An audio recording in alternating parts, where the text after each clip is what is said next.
Ini kami akan menyampaikan update kinerja PPN kita hingga bulan Agustus 2025. Saya akan mencoba terlebih dahulu dengan pengembangan perekonomian di global dan domestik, dan akan dilanjutkan oleh para wakil menteri yang nanti akan membacakan masing-masing realisasi baik dari pendapatan, belanja maupun dari pembiayaan. Setelah itu saya akan tutup dengan kesimpulan. Jadi kita perlu membaca lagi.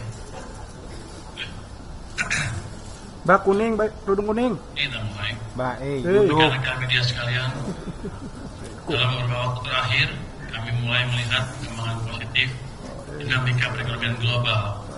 Paling update adalah stans kebijakan The Fed yang memangkas suku bunga acuan akibat perlambatan di pasar tenaga kerja. Risiko pelemahan pasar tenaga kerja dipandang lebih besar dibandingkan dengan inflasi yang masih di atas target. Dalam FOMC meeting tanggal 17 September 2025, The Fed menurunkan tingkat bunga acuan 25 basis point menjadi 4,25%. Di sisa tahun 2025, The Fed diperkirakan masih akan melakukan 2 kali pemangkasan. Keputusan penting untuk meredam tekanan eksternal, terutama pasar keuangan negara berkembang termasuk Indonesia. Ini kalau saya lihat,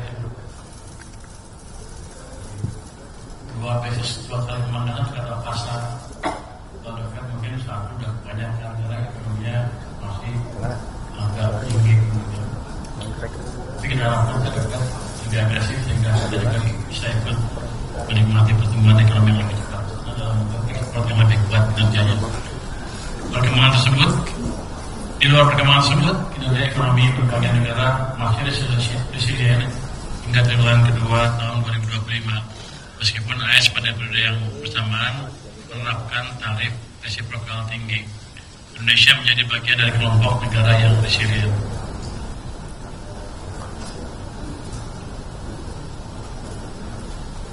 Dengan berbagai latar belakang global tersebut, IMF merevisi ke atas outlook ekonomi global, mencerminkan optimisme yang mulai menguat. Indonesia termasuk negara yang mengalami revisi ke atas dengan pertumbuhan ekonomi diproyeksikan naik menjadi 4,8% pada 2025 dan 4,7%. Dinaikkan ke 4,8 dari 4,7% sebelumnya. Saya pikir kita akan lebih dari itu ya. Even tahun ini pun akan di atas 4,8%. Namun demikian, global masih dihadapi ancaman tensi perang dagang antara Amerika Serikat dan Tiongkok. Dinamika ini menjadi faktor risiko yang perlu terus dipantau dan dimitigasi. Kita harus waspada terhadap situasi yang terjadi di global dengan berbagai ketidakpastian global seperti volatilitas pasar keuangan, harga komoditas, serta ancaman geopolitik dan cyber. Indeks ketidakpastian kebijakan global dalam tren menurun sejak April tahun lalu, namun masih terus diwaspadai karena dinamika kebijakan tarif resiprokal AS masih sangat tinggi, terutama dengan Tiongkok. Dengan latar belakang tersebut, volume perdagangan global diperkirakan masih mengalami penurunan. Dari sisi inflasi, tren ke depan diperkirakan mengalami penurunan, memberikan ruang untuk berlanjutnya tren penurunan suku bunga global ke depan. Volatilitas pasar saham dan obligasi internasional masih berfluktuasi kalau kita lihat ya. Dengan latar belakang tersebut, meskipun tekanan sudah mereda dan kita optimis terhadap kinerja positif domestik, waspadaan terhadap risiko global tetap perlu dijaga dan dimitigasi. Kalau kita lihat harga komoditas masih amat berfluktuasi, batubara mengalami penurunan akibat permintaan global yang melemah, sementara harga minyak Brent justru naik akibat ketegangan geopolitik Rusia Ukraina. Secara year on year, batubara mengalami kontraksi 21,1% dan minyak mentah 14,8%. Di sisi lain, harga CPO meningkat didorong permintaan kuat dari India. Untuk logam, harga nikel masih melemah akibat kelebihan pasokan, sedangkan harga tembaga relatif stabil setelah sempat turun karena isu ancaman tarif Amerika Serikat. Secara year-on-year, CPO tumbuh 16,6%. Untuk komoditas logam, harga nikel kontraktif 11%, sementara tembaga tumbuh 3,6% secara year-on-year. Perubahan harga komoditas tersebut berdampak pada kinerja ekspor impor Indonesia. Ekspor sangat terbantu, salah satunya kinerja hilirisasi yang terdongkrak ekspansi harga nikel. Dengan membaiknya situasi global, aktivitas manufaktur dunia kembali ekspansif. Wilayah Eropa untuk pertama kalinya sejak pertengahan 2022 kembali mencatat ekspansi. Sebagian besar negara G20 dan ASEAN 6 juga menunjukkan pemulihan yang cukup solid. Kalau kita lihat tuh gambar yang paling kiri atas, PMI global naik di posisi sekarang 50,6. Dan kalau kita lihat trennya tuh kayaknya positif terus. Jadi ke depan sepertinya akan membaik terus. Yang penting untuk manufacture beberapa negara di G20 juga itu kelihatan naik. ASEAN juga sebagian besar mulai naik. Jadi Indonesia juga yang merah Indonesia tuh yang merah tuh udah naik di atas 50 lagi 50 lebih ya. Jadi sepertinya global tidak seburuk yang ditakutkan selama ini. Mereka mulai recover dan kalau hitungan saya nggak salah recovernya akan lama. Siklus bisnis itu kan Amerika tuh 10 tahun. Mereka mulai ekspansi 2023 terus sampai tahun 2030 akan lama. Jadi inilah environment global yang kita hadapi ke depan. Kalau kemana kita takut, sekarang harusnya berani. Apalagi emang domestic demand kita juga kuat. Jadi satu, ketidakpastian global walaupun masih ada, sudah jauh berkurang dibanding sebelumnya. The fact bahwa the Fed turun bunga itu akan memberikan stimulus tambahan ke perekonomian Amerika yang biasanya akan diikuti oleh perbaikan ekonomi negara-negara lain termasuk Cina, Jepang, Korea, dan kita juga. Karena biar gimana Amerika masih merupakan mesin pertumbuhan utama ekonomi dunia. Berdasarkan data arus barang bea cukai pada Agustus, kinerja ekspor kita meningkat terutama di depan sektor industri pengolahan, terutama komoditas logam dasar, nikel dan tembaga. Sejalan dengan upaya hilirisasi mineral, akumulasi ekspor year to date hingga Agustus tumbuh 7,8% dibandingkan periode yang sama tahun lalu. Coba Anda lihat ada yang menarik nggak gambar di sini? Yang sebelah kiri atas yang neraca perdagangan kumulatif, artinya Januari sampai Agustus tahun 2005 dibanding tahun 2024 tumbuhnya 52,3%. Ini pertumbuhan yang amat spektakuler. Kalau orang bilang katanya apa? Karena mau ada tarif, mereka ini duluan perloading. Tapi kalau saya lihat tetap aja tumbuh. Nanti ini menunjukkan bahwa globalnya nggak jelek-jelek amat. Anda lihat tuh tumbuh 52,3%. Jadi sekarang kita tinggal fokus menjaga domestiknya seperti apa.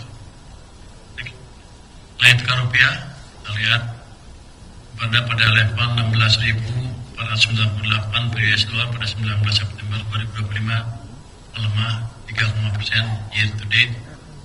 Utamanya kemarin karena keributan itu ya.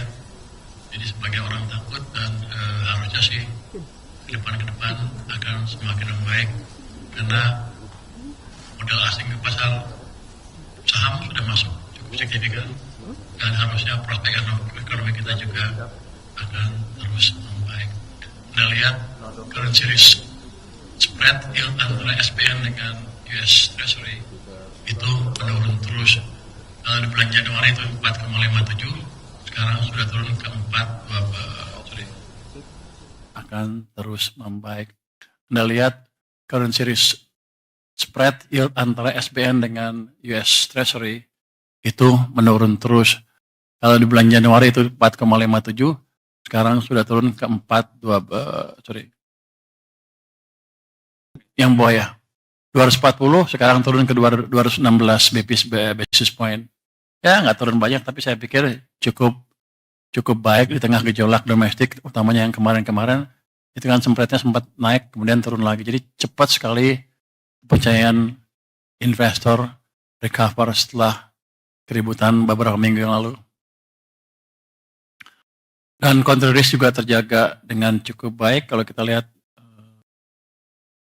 spread, yield, SBN, USD, ini yang kiri kan ini, yang kanan adalah SBN, USD, dan US Treasury, dolar to dolar. Itu sekarang tinggal 79 basis point. Kalau kita lihat historically, ini amat rendah dibanding biasanya. Kalau kita nanti membaik terus ekonominya, saya pikir ini akan turun terus yieldnya. Ya, spread yield dengan US Treasury. Oke, next. Inflasi cukup stabil, ini menopang daya beli masyarakat, ini di tengah banyak negara yang masih berjuang mengatasi tekanan. Jadi kita lumayan baik di level, kalau kita lihat di situ 2,31% ya. Ini level inflasi yang amat ideal. Jadi inflasi yang bagus tuh bukan 0, bukan juga di atas 10. Tapi sekarang konsensus ekonomi global tuh antara 1-3%, dan kita sekarang di 2,3, ya level yang pas lah. Inflasi Indonesia rendah di antara banyak negara yang berjuang mengatasi inflasi, seperti saya bilang tadi. Dibanding negara lain kita bagus. Singapura lihat ya, 0,6%. Itu nggak bagus, itu jelek. Di bawah 1,5% biasanya jelek karena demandnya terlalu rendah. Jadi patokan ekonomi itu seperti itu. Malaysia 1,2, agak jelek. Kita lumayan lah, kita ideal. Kalau bisa dijaga terus sekitar 2-3 itu akan bagus sekali buat ekonomi kita. Oke, next. Kalau kata siapa zaman dulu? Gubernur Bank Sentral Amerika yang terkenal siapa? Greenspan. Greenspan bilang itu kita dalam Goldilocks condition. Ingat kan? Ini di Goldilocks condition untuk inflasi kita. Anda cari di cerita Goldilocks itu cerita apa? Itu fun. Oke, next. Ekonomi Indonesia tumbuh 5,12% pada triwulan 2 2025. Ini mencerminkan ekonomi domestik yang terjaga, ditopang oleh konsumsi rumah tangga yang resilient, investasi yang meningkat, dan ekspor yang tetap kuat. Saya pikir teman-teman udah tahu semua data detail ini, saya nggak usah masuk terlalu detail. Next. Jadi, next. Konsumsi rumah tangga tumbuh cukup baik, 5%. Investasi meningkat sampai 6,99%. Investasi bangunan tumbuh 4,9%, dan investasi mesin tumbuh 25,3%. Ini kan masa lalu ya. Bagian dari Anda anggap angka ini salah, 5,12 katanya 5 tambah 1 tambah 2, 8. Tapi bukan itu. Di belakangnya kalau Anda lihat laju pertumbuhan uang, pada triwulan kedua tuh tumbuh uangnya cukup kenceng. Jadi emang itu yang mendorong belanja konsumen tumbuh kuat 5%. Karena emang pada waktu itu digenjot uang sampai dengan bulan April. Ada delaynya April, Mei, Juni, Juli. Biasanya 3 bulan. April, Mei, Juni, Juli, habis. Mei digenjot lagi ke bawah uangnya sehingga uang melambat, sehingga kita mengalami perlambatan ekonomi setelah itu. Tapi triwulan kedua angkanya memang seperti itu, tidak ada manipulasi BPS. Kalau yang nyangka-nyangka itu ekonominya nggak berapa ngerti. Boleh ngomong gitu? Menteri Keuangan boleh ngomong gitu kan ya? Jadi lihat juga suplai uang pada waktu seperti apa. Slide 12. Sektor manufaktur sebagai kontributor ekonomi terbesar kembali menguat dengan pertumbuhan mencapai 5,68%, tertinggi sejak tahun 2022. Jadi manufaktur kita di Q2 sudah mulai recover. Mungkin Q3 agak melambat sedikit, tapi Q4 pasti akan tumbuh lebih cepat lagi sesuai dengan perbaikan ekonomi dan perbaikan demand karena suplai uang ditambah di sistem perekonomian. Next. Berikutnya. 16. Pertumbuhan ekonomi terdistribusi dengan baik ke seluruh wilayah Indonesia. Pulau Jawa tetap menjadi kontributor utama perekonomian nasional dengan pangsa PDB sebesar 59,6% dan pertumbuhan mencapai 5,2%. Jadi kalau kita lihat sebetulnya kalau pangsa tuh jarang, perubahannya lambat sekali. Kita lihat pertumbuhannya aja deh. Itu Sumatera tumbuhnya 5,0% di triwulan kedua, Kalimantan 5%, Sulawesi 5,8%, Papua 3,3%, Bali dan Nusa Tenggara hanya 2,8%. Jadi kita tahu kelemahan kita di mana, nanti itu kan kita perbaiki Bali, Nusa Tenggara, Papua, dan Nusa Tenggara ya. Oke, next. Berikutnya.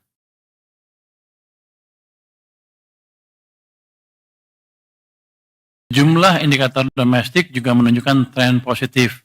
Aktivitas manufaktur kembali ke level ekspansi, keyakinan konsumen tetap berada di level optimis, konsumsi listrik dan penjualan retail tumbuh positif. Penjualan semen yang menjadi salah satu indikator investasi bangunan juga menunjukkan perbaikan dalam 2 bulan terakhir. Kayaknya nggak klop ya. Oke, kalau Anda lihat ke sebelah kiri itu kelihatan tuh manufacturing PMI sudah positif 51,5 lagi. Tapi kalau kita lihat tingkat keyakinan konsumen masih positif, tapi ada penurunan signifikan sampai dengan bulan Agustus. Anda lihat trennya gambar tengah atas turun. Tapi ini kan berhubungan dengan tadi kebijakan yang kemarin memperlambat ekonomi. Sekarang sudah digenjot, harusnya ke depan dia akan naik lagi dengan cepat. Penjualan retail juga masih tumbuh positif.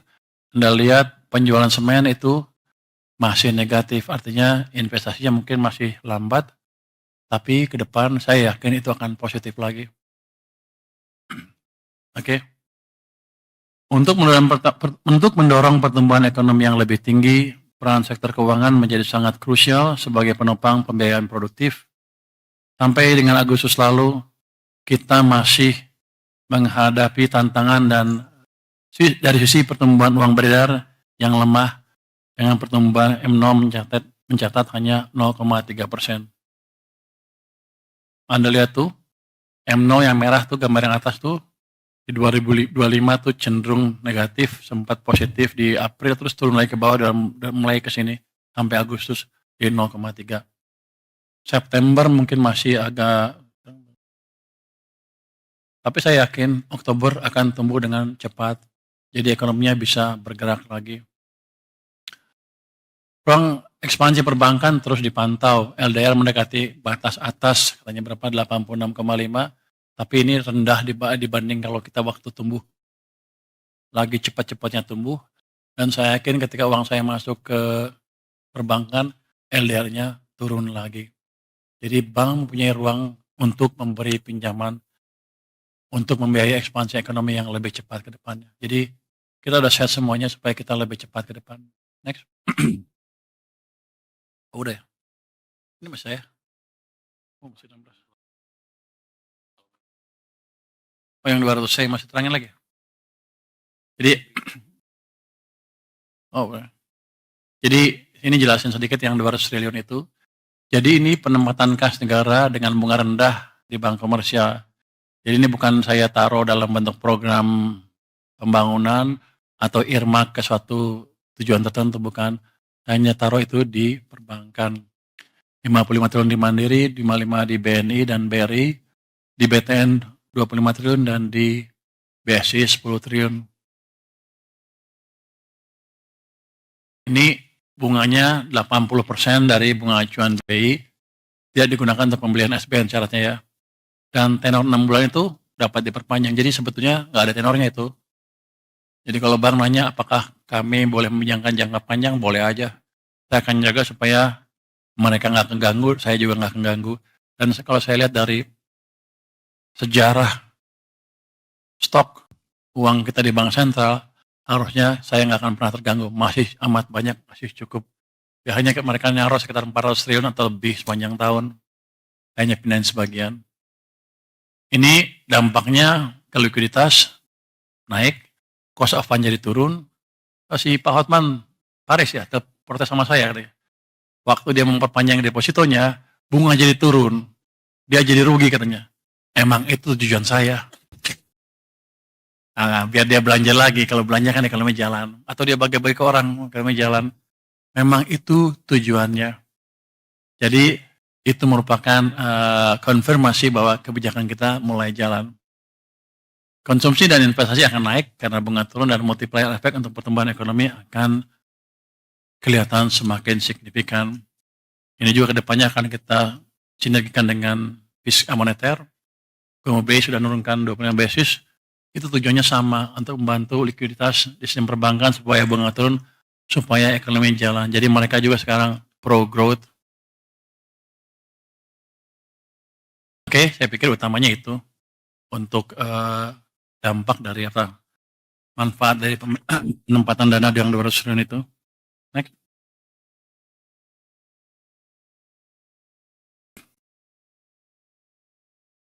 Dan antara katanya kalau dan antara hidup katanya akan bisa memberi dorongan tambahan ke ekonomi.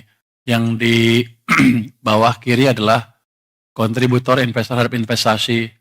Kita harapkan nanti di tahun 2026 investasi mencapai 7.450, di mana swasta 6.200, BUMN dan antara 720, dan pemerintah 530. Yang Anda perhatikan ke depan adalah di tahun-tahun mendatang, kontribusi dan antara akan terus ditingkatkan. Walaupun saya lihat ini masih sedikit ya, masih malu-malu mungkin.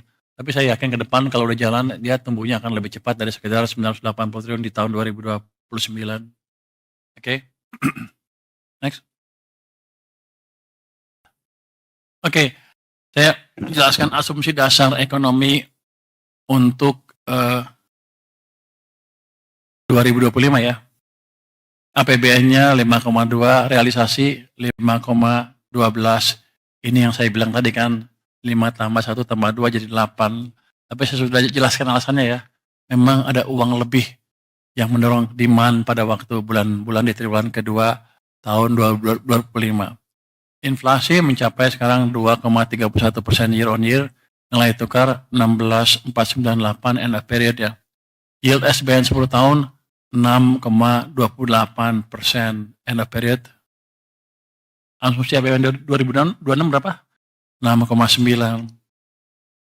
Jadi kira-kira tahun depan saya bisa menghemat cukup banyak itu. Nah, mungkin bunga naik lagi terlalu signifikan. Insya Allah katanya. Itu tabungan kamu bukan? Iya, tabungan.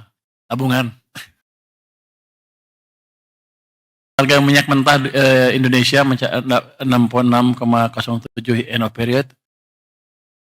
APBN-nya 82, jadi ada untungnya di situ ya. Untung nggak kita? Untung. Netnya untung apa rugi? Kayaknya untung sedikit ya. Ya, untung sedikit artinya apa? Anggaran apa APBN kita akan lebih bagus. Itu untung sedikit harusnya kan? Untung sedikit kan? Masih untung apa rugi? Berapa?